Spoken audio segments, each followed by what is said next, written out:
네, 이번 순서는 의원들의 의정 활동을 자세히 살펴보는 시간 투데이 의정통신입니다.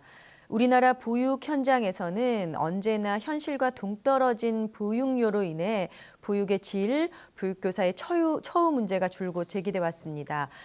그동안 정부는 이 보육 정책에 수조 원을 쏟아부었지만 열악한 보육 현장은 개선이 되질 않았는데요. 보육제도를 원점에서 돌아봐야 할 시점이라는 목소리가 높은 지금 관련 공청회를 개최하셨죠. 20대 국회 대표적인 유아 보육 전문가이신 국민의당 최도자 의원 전화 연결해서 공청회의 주요 내용에 대해서 자세히 들어보겠습니다. 의원님 안녕하십니까? 네, 안녕하세요. 네, 의원님 이번 주 수요일이었죠. 이 표준 보육 비용 조사 개선 방안 마련이라는 제목의 국회 공청회를 개최하신 것으로 알고 있습니다. 네, 전국 그 국공립 어린이집 연합회와 함께 진행했던 자리였다고 들었는데요. 먼저 이번 공청회의 의미와 개최 배경에 대해서 말씀 부탁드리겠습니다. 네. 표준보육 비용이란 정부가 실제로 지원하는 보육료 산정 기준입니다.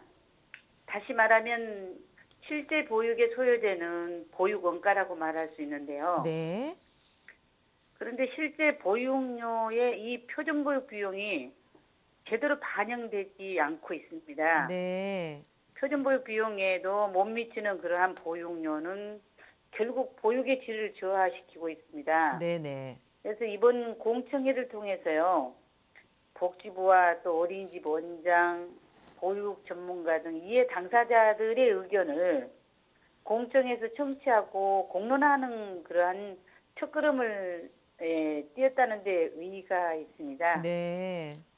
네네. 의원님 그런데 이 보육 비용 산정 관련해서는 이미 오래전부터 여러 가지 문제점이 제기되고 있다고 들었습니다. 구체적으로 어떤 부분이 문제가 됐는지 또 그 원인은 무엇인지 궁금한데요. 현재 영유아보육법에는 표준보육 비용을 조사하여서 무상보육에 소요되는 비용을 정하도록 되어 있습니다. 네. 그러나 그 표준보육 비용의 조사 주기와 이제 조사 주기가 명시되어 있지 않기 때문에 네. 현실성이 떨어집니다. 네. 가장 최근 조사가 2013년도에 수행됐어요. 네. 근데 지금 벌써 이제 내년도 예산을 지금 심의하고 있지 않습니까? 네. 근데 2017년도의 물가를 전혀 반영하지 못하고 있습니다. 시험 보육료는. 네. 네. 더군다나 조사된 그 표준보육 비용도 실제 보육료에 반영되지도 않고 있습니다. 2013년도에 조사됐는데 그 단가도 지금 현재까지 다 못 주고 있다는, 지원을 못 해주고 있다는 거죠. 네. 그 이유는 보육료가 결정되는 과정이 투명하지 않기 때문입니다. 네. 보육료 결정 과정에 현재는 유관단체, 전문가, 현장 의견이 반영될 수 없는 그러한 구조이거든요. 그렇군요. 네. 네네. 그러니까 상황이 그렇기 때문에 일단 그 보육교사의 처우는 열악할 수밖에 없고 또 이에 따른 피해는 고스란히 아이들과 학부모들에게 돌아갈 수밖에 없을 텐데요. 의원님께서 직접 파악하신 그 보육 현장의 실태라고 할까요? 어느 정도입니까? 그 보육 현장에서는 필요한 보육료가 지원되지 않음으로 인해서 양질의 보육 서비스를 제공할 수 없는 그러한 실정이고요. 네.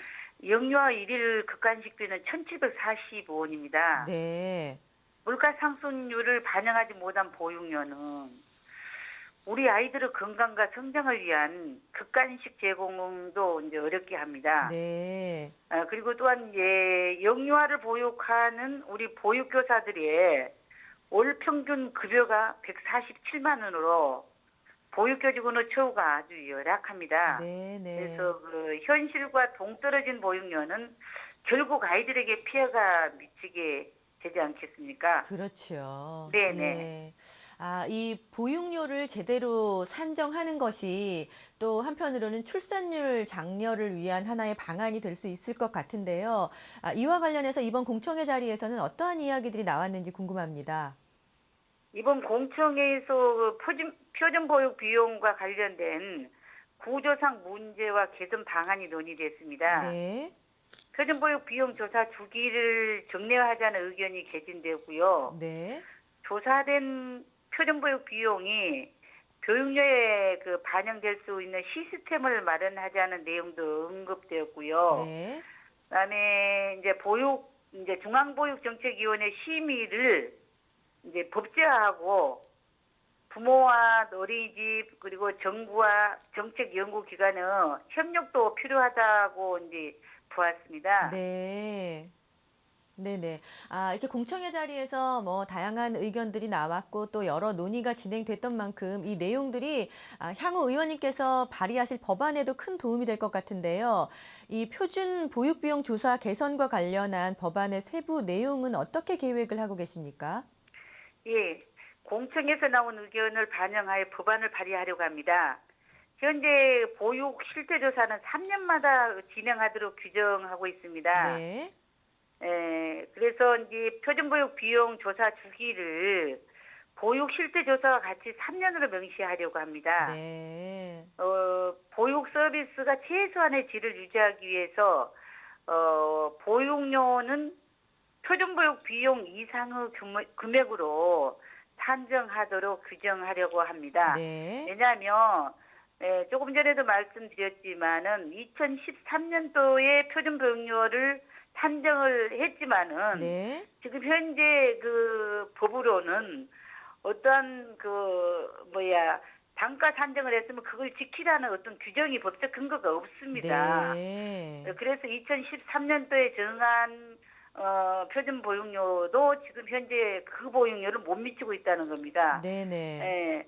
이것은 이렇게 되면 이제 보육의 질은 자꾸 해가 가면 갈수록 저하가 될 수밖에 없는 그런 구조이거든요. 그래서 네. 이제 그 표준 보육 비용은 중앙보육정책위원회에서 심의하도록 해서 보육료 결정 과정을 투명하게 만들어야 되겠다는 그런 생각을 하고 있습니다. 네. 이 보육이라는 것이 우리 가정의 행복을 위해서 가장 필요한 분야 중에 하나인데 말이죠. 의원님 마지막 질문 드리겠습니다. 20대 국회 대표적인 보육 전문가이신데요. 이 수요일에 진행하신 공청회 외에 또 관심 가지고 계신 부분이 있다면 무엇인지 또 향후 의정활동 계획 들으면서 오늘 인터뷰 마무리하겠습니다. 네, 우리나라 저출산 문제가 심각합니다. 한 명의 아이가 너무나도 소중한 시기입니다. 네. 그래서 아이와 부모가 행복하고요. 보육교직원은 보람을 느낄 수 있는 환경을 조성하기 위해 노력하겠습니다. 네. 제가 다행히 보건복지위원회에서 활동하고 있습니다. 네. 그래서 앞으로 더욱더 국민의 실생활에 연결되는 그러한 보건복지 분야에 대해서 관심을 기울이고 이제 더 기울이겠습니다. 네. 그리고 국민 여러분께서 건강하고 행복한 삶을 영위할 수 있도록 관련 제도와 정책을 개발하고 개선해 나가는데 최선을 다하겠습니다. 네. 아이들과 오랜 시간 함께 해 오셨다고 들었습니다. 우리 아이들이 더 건강하고 행복하게 자라날 수 있도록 의원님의 모든 역량 발휘해 주시기를 바라겠습니다. 오늘 말씀 감사드립니다. 네, 감사합니다. 네, 지금까지 국민의당 최도자 의원과 말씀 나눠봤습니다.